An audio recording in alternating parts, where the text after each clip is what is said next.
Assalamu alaikum dear students, hope you are fine. Today we are going to talk about cardiac cycle. आज हम cardiac cycle की बात करेंगे। देखो heart की स्ट्रक्चर हमने पढ़ी है। हार्ट की स्ट्रक्चर के अंदर हमने पढ़ा है कि हार्ट के अंदर 4 वाल्व्स होते हैं। There are 4 valves in the heart and there are 4 chambers in the heart. तो ये हार्ट की सारी स्ट्रक्चर हमने पढ़ी थी। पेरिकार्डियम होती है लेयर ऊपर, और पेरिकार्डियम जो 2 तरह की होती है। फिर अंदर वाली लेयर जो होती है उसकी वो फर्दर डिवाइडेड है 3 लेयर्स में, एपिकार्डियम, मायोकार्डियम एंड इंडोकार्डियम वगैरह। आज हम पढ़ेंगे कार्डियक साइकिल क्या है। कार्डियक साइकिल मतलब जो the sequence of events which आकर during completion of one heartbeat is called cardiac cycle. एक हार्ट बीट, एक दफ़ा दिल जो धड़कती है, उस दिल के धड़कने में क्या क्या चीज़ होती है। अब दिल का धड़कना ऐसे नहीं कि आवाज़ें हो रही हैं। दिल का धड़कना मतलब वो पंपिंग कर रही है, ब्लड को पंप कर रही है। वो ब्लड को पंप किस जो है एरिया से, किस चेम्बर में डाल रही है, वो सारे सीक्वेंस हमें देखने हैं। और टोटल सीक्वेंस जिसमें हार्ट तक ब्लड आए, फिर हार्ट से लंग्स तक जाए, लंग्स से फिर हार्ट तक ब्लड आए, फिर हार्ट से बॉडी तक जाए। टोटल सीक्वेंस जो भी हो, इसके अंदर इस टोटल को कहते हैं कार्डियक साइकिल, और ये सिंगल इसको कहते हैं हार्ट बीट। और एक जो होती है हार्ट बीट, वो टाइम लेती है 0.8 सेकेंड्स जो दरकार होते हैं एक जो हार्ट बीट या कार्डियक साइकिल को कंप्लीट होने के लिए। ठीक है बेटा। तो इसमें कौन से फेज आ जाते हैं। एक होता है रिलैक्सेशन फेज, जिसमें ये देखो जो एट्रियम होते हैं दोनों, ये दोनों एट्रियम, दोनों वेंट्रिकल एक साथ काम कर रहे होते हैं। अच्छा, एट्रियम जो होगा वो रिलैक्स में होगा। हमने पढ़ा है कि 4 जो होते हैं दिल के जो है चेम्बर्स हैं, उसमें ये दोनों एट्रियम होते हैं। ठीक है, ये दोनों एट्रियम होते हैं।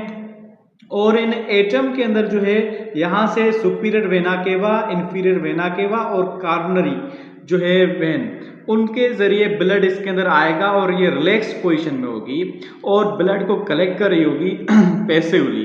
तो ये ब्लड को कलेक्ट कर रही होगी, और यहाँ पे जो वाल होता है ट्राइकस्पिड वाल राइट साइड पे, वो बंद होता है जब ये रिसीव करने वाला फेज होता है, उसको कहते हैं रिलैक्सेशन फेज। और उसको बायोलॉजी की लैंग्वेज में कहा जाता है डायस्टोल। डायस्टोल मतलब रिलैक्स्ड स्टेज, जब कोई ब्लड रिसीव कर रहा हो। Muscles are not contracted, they are at the relaxed position. अच्छा, जब ये डायस्टोल में ब्लड रिसीव कर लेता है, जब फुल भर जाती है, यहाँ से ये ब्लड आ रहा होता है, यहाँ से जो है ऑक्सीजनेटेड ब्लड आ रहा होता है पल्मोनरी वेन्स के जरिए, वहाँ से लंग्स थे, दोनों एक ही टाइम पे हो रहा होता है। बीच में इनके इंटर एट्रियल जो है सेप्टम होती है, दोनों एट्रियम को अलग करती है।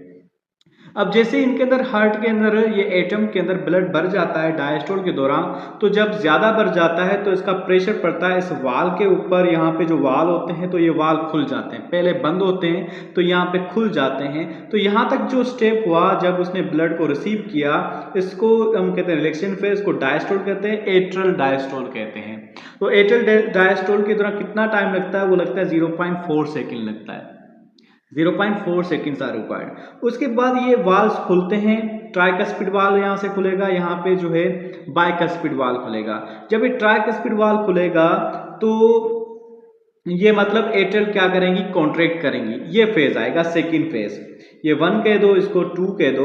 तो एट्रियल कॉन्ट्रैक्ट करेगा, जब एट्रियल कॉन्ट्रैक्ट करेगा और ब्लड जो है जाएगा वेंट्रिकल के अंदर, तो एट्रियल कॉन्ट्रैक्ट करता है, ये वाल ओपन होगा बीच वाला, और जो है ब्लड जाएगा वेंट्रिकल्स, दोनों वेंट्रिकल्स जो भर जाएंगी। इसमें जो टाइम लगेगा एटम से वेंट्रिकल के अंदर ब्लड को जाने का, वो 0.1 सेकेंड लगता है। और इसके दौरान सेमी ल्यूनर वाल जो होते हैं, जो दोनों एग्जिट पॉइंट पे होते हैं, वो दोनों बंद होंगे, ये जो है सिर्फ ओपन होगा। ठीक है, वेंट्रिकल एट्रोवेंट्रिकुलर वाल ओपन होंगे, ट्राइकस्पिड और बाइकस्पिड वाल ओपन होंगे। उसके बाद जब ये फुल हो जाएगा तो वेंट्रिक्यूल जो है वो वेंट्रिकल्स कांटेक्ट करेंगी। एक वेंट्रिकल कांटेक्ट करेगी जिससे ब्लड जो है डीऑक्सीजन जाएगा लंग्स की तरफ, और दूसरी वेंट्रिकल कांटेक्ट करेगी तो ये जो ब्लड होगा वो आरोटा के अंदर जाएगा। तो जब ये वेंट्रिकल जो है फुल भर गई, वेंट्रिकल्स जब ये एट्रियल कांटेक्ट कर रही थी तो वेंट्रिकल क्या थी, डायस्टोल में थी। अब ये डायस्टोल से कन्वर्ट हो जाएगी कॉन्ट्रैक्ट वाली कंडीशन में, जब इसको हम कहेंगे सिस्टोल कंडीशन। सिस्टोल मतलब कॉन्ट्रैक्ट करना। तो ये जब कॉन्ट्रैक्ट करती हैं तो तब जो है वाल जो होते हैं ट्राइकस्पिड और बाइकस्पिड वाल्स आर क्लोज्ड, वो क्लोज हो जाते हैं। लेकिन यहाँ पे सेमील्यूनर वाल जो होते हैं दोनों एग्जिट पॉइंट्स पे होते हैं, सेमील्यूनर वाल्स वो जो है खुल जाते हैं, जिसके जरिए ब्लड जो है आरोटा के अंदर जाता है और ब्लड जो है लंग्स की तरफ जाता है। इस तरह से जो है ब्लड इन दोनों की तरफ जाता है और इसकी वजह से होता है कि जैसे ये ब्लड सिस्टोल कांटेक्ट करते हैं तो ये जो है ट्राइकस्पिड वाल और बाइकस्पिड वाल क्लोज हो जाते हैं। जब ये क्लोज करते हैं तो ये फर्स्ट साउंड हार्ट का प्रोड्यूस होता है जिसको कहते हैं लब। फिर ये जो वेंट्रिकल से ब्लड बाहर निकलता है, जब बाहर निकल जाता है तो यहाँ पे भी वाल बंद हो जाते हैं, ठीक है। जब यहाँ से सिस्टोल खत्म हो जाता है तो यहाँ पे भी वाल बंद हो जाते हैं, तो उस बंद होने का सेकंड आवाज आता है, उसको हम कहते हैं डप साउंड, ठीक है, लब और डप। तो ये दोनों साउंड इस तरह से प्रोड्यूस होते हैं और यहाँ पे जो टाइम लगता है टोटल 0.3 सेकेंड लगता है वेंट्रिकुलर कॉन्ट्रैक्ट के दौरान। तो अगर हम इनको मिलाएं 0.4 सेकेंड, 0.1 सेकेंड एंड 0.3 सेकेंड, तो हमारे पास टाइम टोटल आ जाता है, वो आता है 8 सेकेंड। तो एक हार्ट बीट के दौरान 8 सेकेंड का जो है टाइम लगता है to complete one cycle. So this was today's short understanding lecture. I hope I have clear your concept. मेरे चैनल को सब्सक्राइब करें, दूसरी वीडियोस को भी देखें, शॉर्ट्स देखें, यहाँ इस चैनल के अंदर इंशाल्लाह आपको फ़ायदा मिलेगा। बहुत शुक्रिया।